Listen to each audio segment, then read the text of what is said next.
Hey hello everyone, welcome back to a new vlog. সেদিন ছিল আমাদের দার্জিলিংয়ের ডে 1। সকালবেলা get ready with me shoot করার জন্য সবার প্রথমে আমি উঠে গেছি। তারপর রেডি সেডি হয়ে আমরা বেরিয়ে পড়েছি সাইট সিন দেখার জন্য। এবং গাড়িতে উঠতে উঠতে কাকিমা আমাকে ছোলা ভাজা দিয়ে দিয়েছে। পাহাড়ি রাস্তার এই সুন্দর দৃশ্য দেখতে দেখতে আমরা চললাম আমাদের প্রথম গন্তব্য। ফাইনালি পৌঁছে গেছি লেপচা পাইন ফরেস্টে এবং গিয়ে করে নিয়েছি ব্রেকফাস্ট। দিয়েছিল মোমো অর্ডার, বাট আমি খাইনি। সবাই মিলে মোমোটা খেয়েছে, খুব ভালো রিভিউ দিয়েছিল। বাট কেন জানি না আমার মোমো খেতে একদমই ইচ্ছা করছিল না। আর ওই দিকে আমার বাবারা আসছিল অন্য একটা গাড়িতে, তাই বাবারাও এসে পৌঁছে গেছে। এই মিষ্টি দিদিটা বানাচ্ছে ম্যাগি। এই শপের ওনার হচ্ছে এই দিদিটা। তা আমি খেয়ে নিয়েছিলাম ম্যাগি, কারণ মোমো খেতে একদমই ইচ্ছা করছিল না। ম্যাগিটা বেশ ভালো বানিয়েছে। আমার ম্যাগি খাওয়া দেখে এনাদেরও ইচ্ছা হয়েছে ম্যাগি খাওয়ার। সো ফাইনালি এবার যাব আমরা পাইন ফরেস্টের ভিতরে। এত সুন্দর জায়গা দেখে আমি নিজেকে আর কন্ট্রোল করতে পারিনি। অনেক অনেক অনেক ছবি তুলে নিয়েছি। এত সুন্দর জায়গা পেয়ে ভিডিও বানাবো না সেটা তো হতে পারে না, তাই সুন্দর সুন্দর ভিডিও বানিয়ে নিয়েছি। এবার হচ্ছে এই পাইন ফরেস্টটাকে টাটা বাই বাই করে নেক্সট ডেস্টিনেশনে যাওয়ার পালা। বাট এই দার্জিলিংয়ের জ্যাম নিয়ে আমার কিচ্ছু বলার নেই। প্রচুর হেনস্থা হতে হয়েছে জ্যামের কারণে। যাই হোক, তারপর আমরা চলে গেছি একটা সুন্দর ভিউ পয়েন্টে। সত্যি বলতে এই ভিউ পয়েন্টটা ছিল খুবই সুন্দর। এখান থেকে আমরা অনেক পাহাড় দেখে নিয়েছি এবং মেঘটা মনে হচ্ছিল একদম আমাদের কাছে। আর এখানে গিয়েও আমি খুব সুন্দর সুন্দর রিলস বানিয়েছি। আমার ইনস্টাগ্রামে ফলো করে দিও রিলস দেখার জন্য। আর এই যে আমার পার্সোনাল ফটোগ্রাফার আমাকে আবার পোজও শিখিয়ে দিচ্ছিল। সেখান থেকে বেরিয়ে আমরা চলেছি একটা টি গার্ডেনে। বা টি গার্ডেনে গিয়ে সবার ছবি এবং ভিডিও বানাতে বানাতে আমি নিজেরই কোনো ছবি তুলতে পারিনি। আমার ভাই আমাকে এই ভিডিওটা বানিয়ে দিয়েছিল। এতক্ষণ ধরে আমি যেই জায়গাটার জন্য ওয়েট করছিলাম, ফাইনালি সেখানে চলে গেছি। আমরা চলে গেছি মিরিক লেকে। আর পাহাড়ে এই সুন্দর সুন্দর পাহাড়ি ঘাস ফুলগুলোকে দেখে নিজেকে আর কন্ট্রোল করতে পারিনি, তাই নিজের কানের মধ্যে গুঁজে দিয়েছি। আর কাকতালীয়ভাবে আমার কানের সাথে ফুলগুলো একদম ম্যাচিং হয়ে গেছে। আমাকে কেমন লাগছে অবশ্যই জানিও। আমরা এখন এসেছিলাম মিরিক লেক, বাট আমি যখন 10 বছর আগে এসেছিলাম দার্জিলিং, তখন মিরিক লেকটা অন্যরকম ছিল। আমি জানি না, হয়তো আমরা অন্য রাস্তা দিয়ে ঢুকেছি বা কিছু, বাট সেটা আমার বেশি ভালো লেগেছিল। যাই হোক, লেকের হাওয়া খেতে খুবই ভালো লেগেছে। আর পাহাড় নিয়ে কি বলবো, কিচ্ছু বলার নেই আমার।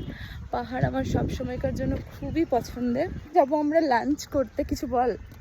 কি বলবো, ছাপড়ি ব্লগারের ভিডিওতে আমরা কিছু বলতে চাই না। তুই কিছু বলবি তো বল। খিদে পেয়েছে।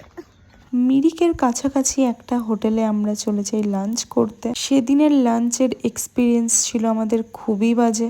আমরা একটা কিচ্ছু খেতে পারিনি, শুধু ডিমের অমলেটটা খেয়েছিলাম, বাট সেটাও ছিল কাঁচা কাঁচা।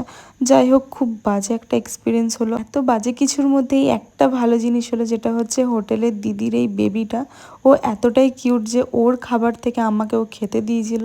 আমি সেটা খেয়েছিলাম। তারপর আমাদেরকে টাটা বাই বাই করে দেয়। তারপর আমরা চলে যাই মহাদেব ধাম পার্ক। এই পার্কটাও ছিল খুবই সুন্দর। পার্কের ভিতরে একটা খুব সুন্দর পুকুর ছিল, যেখানে মাছগুলো একদম পুকুরের ধারে ধারে ঘুরে বেড়াচ্ছিল। আর আমার বাবা তো মাছ দেখলে আর নিজেকে কন্ট্রোলই করতে পারে না, মাছ দেখতেই থেকে গেছিল। পিছনের ভিউটা দেখে আমার মনে হচ্ছে যে আমি বিদেশে চলে এসেছি। না, সত্যি ভিউটা ছিল ভীষণই সুন্দর। পার্কটা অনেক বড় ছিল, পুরোটা ঘোরা সম্ভব হয়নি, তাই আমি বাইরে থেকে একটা সুন্দর ভিডিও নিয়ে নিয়েছি। এখন আমি ভিডিও এডিট করতে করতে এই পাহাড়ি ফুলগুলোকে খুব মিস করছি। আমার বাড়িতে এই ফুলগুলো থাকলে কতই না ভালো হতো। ফাইনালি সেদিনের লাস্ট ডেস্টিনেশন আমাদের ছিল বাতাসিয়া লুপ, যেটা কম বেশি কি সবাই অবশ্যই জেনে থাকবে। এই বাতাসিয়া লুপেই দেখতে পাবো খুব কাছে টয় ট্রেন। আমরা এখানে পরে নিয়েছি পাহাড়ি আর ড্রেস, যেটা আমার থেকেও আমার মায়ের পরার বেশি ইচ্ছা। আর আমরা এখন করবো রিলস। পাহাড়ি ড্রেসগুলো পরে আমরা বানিয়েছিলাম খুব সুন্দর সুন্দর রিলস। যদি চেক করতে চাও কোয়েলস গ্ল্যামার, আমার ইনস্টাগ্রাম অ্যাকাউন্ট এখনই গিয়ে চেক করে নাও।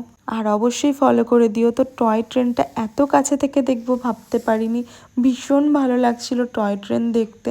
ফাইনালি আমাদের সেদিনের ঘোরাফেরা কমপ্লিট হয়ে গেছে। এবার হচ্ছে রুমে ফেরার পালা, বাট ড্রাইভার দাদা আমাদেরকে অনেকটা দূরে নামিয়ে দিয়েছিল, তাই পাহাড়ি রাস্তায় সেদিন আমাদেরকে 20 থেকে 25 মিনিট হাঁটা পথ যেতে হয়েছিল। আর সবার অবস্থা ভীষণ ভীষণ খারাপ হয়ে গেছিল। আমাদের কারোর মধ্যে আর হোটেলে ফেরার ক্ষমতাই ছিল না। হোটেলের এত কাছে এসেও আমরা আর এক ফোঁটাও হাঁটতে পারছিলাম না। সাইট সিন ঘুরে চলে আসার পর আমরা ভীষণ টায়ার্ড ছিলাম সবাই, বাট যেহেতু আজকে ছিল বিট্টুর বার্থডে, তার জন্য ওর জন্য আমি একটা সারপ্রাইজ প্ল্যান করেছিলাম। সেরকম কিছু করতে পারিনি, আমি জানতাম না যে এখানে অনলাইনে কেক পাওয়া যাবে কি না, বাট জোম্যাটোতে সার্চ করে দেখলাম যে পাওয়া যাচ্ছে, তাই আমি ওর জন্য একটা কেক অর্ডার করেছিলাম। দেখি ওর রিয়াকশানটা।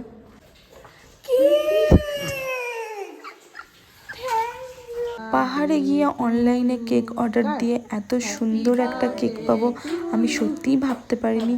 সত্যি জোম্যাটো খুব খুব ভালো কাজ করছে।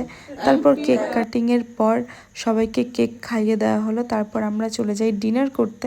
ডিনারে সেদিন রুটি এবং চিকেন কষা ছিল। চিকেন কষাটা ভীষণ সুন্দর বানিয়েছিল। আমি আজকে করেছি রাত 9টার সময় শ্যাম্পু, তাই এখনও আমার চুলগুলো শুকায়নি। আজকে ভিডিওটা এখানেই শেষ করছি। যদি ভালো লেগে থাকে অবশ্যই লাইক, কমেন্ট, সাবস্ক্রাইব। দেখা হবে খুব তাড়াতাড়ি নতুন ভিডিওর সাথে। তোমার সবাই খুব ভালো থেকো। Tata, bye bye, take care.